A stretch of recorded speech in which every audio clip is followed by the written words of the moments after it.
పుష్యైతారం పురస్కరించుకొని పుల్గం, వేడివేడి పుల్గం, దాంతోపాటుగా ఇంట్లో కాసిన రేగిపండ్లు పుల్లటివి, వాటితోటి రేగిపండ్ల చారు, మంచి నెయ్యి పోనీ పెట్టి ఇంగువ, జీలకర్ర, పచ్చిమిరపకాయ, కొత్తిమీర, కాసింత పసుపు వేసి, మెంతుల పొడి కూడా వేశాను.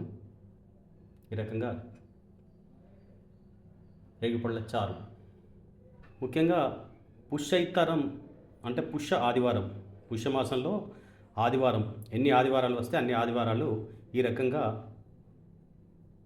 శనగపప్పు, కాసింత పెసరపప్పు, కందిపప్పు, చక్కగా నెయ్యి పోని పెట్టుకొని, పోని అంటే పోపు వేసుకొని, సరిపడ బియ్యం, చక్కగా పప్పును దాంతోపాటుగా కలిపి, ఈ పోపులో కావాలనుకుంటే చిక్కుడుకాయ కానీ, బఠానీలు కానీ,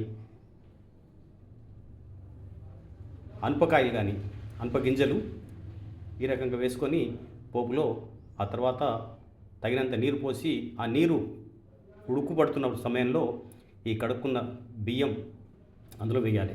పోపు అంటే మనకు తెలుసు కదా, అందులో ఇంగువ ఉంటుంది, పసుపు ఉంటుంది, కారం ఉంటుంది, పచ్చిమిరపకాయలు, కరివేపాకు ఇవన్నీ వేసుకున్న తర్వాత, ఆ ఉడుకుపట్టిన తర్వాత ఈ రకంగా ఆ బియ్యాన్ని అందులో వేస్తే కేవలం 5 నుంచి 10 నిమిషాల్లో ఈ రకంగా పులగం తయారవుతుంది.